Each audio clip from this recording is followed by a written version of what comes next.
முத்திப்பேட்டை அலையாத்தி காடுகள் பகுதியில் தமிழ் வாழ்க எனும் தனித்துவமான வாய்க்கால் வடிவமைக்கப்பட உள்ளதாக வனத்துறை கூடுதல் தலைமை செயலாளர் சுப்ரியா சாஹூ தெரிவித்துள்ளார்.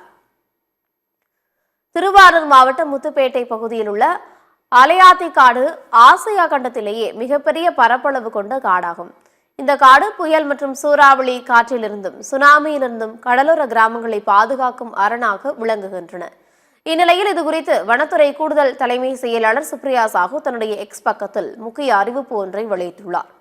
அதில் பசுமை தமிழ்நாடு திட்டத்தின் கீழ் முத்துப்பேட்டையில் மட்டும் 12 லட்சத்திற்கும் மேற்பட்ட சதுப்பு நில முளைகளை நட்டு 1350 ஹெக்டேர் புதிய தோட்டங்களை உருவாக்குகிறோம் என்று கூறினார். மேலும் திருவாரூர் டிஎஃப்ஓ ஸ்ரீகாந்த் தலைமையில் அலையாத்தி காடுகள் பகுதியில் தமிழ் வாழ்க எனும் தனித்துவமான வாய்க்கால் வடிவமைக்கப்பட உள்ளதாக கூறினார்.